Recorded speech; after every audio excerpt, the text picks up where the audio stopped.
কালিগঞ্জত সম্প্ৰীতিৰ অন্যান্য নিদৰ্শন প্ৰতিবেশী হিন্দুৰ শৱদেহ কান্ধত কৰি নি দাহ কৰিলে মুছলমানসকলে গোটেই গাঁওখনেই মুছলমান অধ্যুষিত কেৱল এটাই পৰিয়াল হিন্দু সেই হিন্দু প্ৰতিবেশীৰ অন্তিম সংস্কাৰ কৰি সম্প্ৰীতিৰ বিৰল নজিৰ সৃষ্টি কৰিলে কালিগঞ্জ গুয়াজপুৰ গাঁৱৰ ইছলাম ধৰ্মী লোকে কেৱল অন্তিম সংস্কাৰেই নহয় সৎকাৰৰ ব্যৱস্থা কৰা হ'ল মুছলমান সম্প্ৰদায়ৰ ভূমিত কিয়নো মুছলিম প্ৰধান সেই গাঁওখনত নাছিল কোনো শ্মশান উল্লেখ্য যে কিছুদিন পূৰ্বে দক্ষিণ কৰিমগঞ্জ বিধানসভা সমষ্টিৰ অন্তৰ্গত গুয়াজপুৰ গাঁৱৰ বাসিন্দা PAC কৰ্মী শ্যামলাল মালাকাৰৰ 59 বছৰ বয়সত মৃত্যু হৈছিল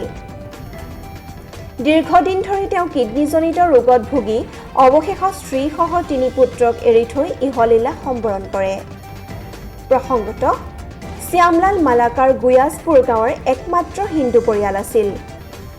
এই গাঁৱত বসবাস কৰা শ্যামলাল মালাকাৰৰ পৰিয়ালৰ বাদে সকলোৱে মুছলমান সেই হেতুকে তেখেতৰ পৰিয়ালৰ যিকোনো সুখ দুখত আগবাঢ়ি আহিল গাঁওবাসী মুছলমান মৃত্যুৰ সময়তো ব্যতিক্ৰম নহল দেখা গৈছে শ্যামলালৰ মৃত্যুৰ খবৰ পোৱা মাত্ৰকে গাঁৱৰ সৰুবৰ সকলোৱে উপস্থিত হ'ল তেওঁৰ ঘৰত পিছত গাঁওবাসীয়ে মিলি তেখেতৰ সৎকাৰৰ ব্যৱস্থাৰ বাবে প্ৰয়োজনীয় সামগ্ৰী সংগ্ৰহ কৰে কাৰণ এই সময়ত গোটেই ঘৰখনত আছিল শোকাকুল পৰিৱেশ একেদৰে শ্যামলাল মালাকাৰৰ ঘৰৰ পৰা প্ৰায় 1 কিলোমিটাৰ নিলগত থকা খাউলি নদীৰ পাৰত নি দাহ কৰাৰ ব্যৱস্থা কৰা হয় মালাকাৰৰ শৱদেহ যিটো সময়ত একাংশ উগ্ৰ সাম্প্ৰদায়িক লোকে বিভেদগামী মন্তব্যৰে হিন্দু মুছলমানৰ মাজত থকা হাতাম পুৰুষীয়া ভাতৃত্ববোধৰ এনাজৰীডাল ছিঙি থানবান কৰিব বিচাৰিছে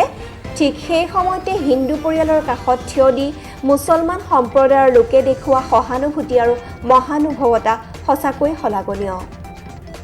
যিসকলে হিন্দু মুছলমানৰ মাজত দূৰত্ব বৃদ্ধি কৰিবলৈ এটাৰ পিছত এটা কুটিল ষড়যন্ত্ৰ ৰচি আছে সিহঁতে ইয়াৰ পৰা শিক্ষা ল'বনে এই প্ৰশ্ন দেশৰ উদাৰতাবাদী তথা ধৰ্মনিৰপেক্ষ জনতাৰ জুলহা চালি আহমেদ জাগিৰোড মৰিগাঁও অসম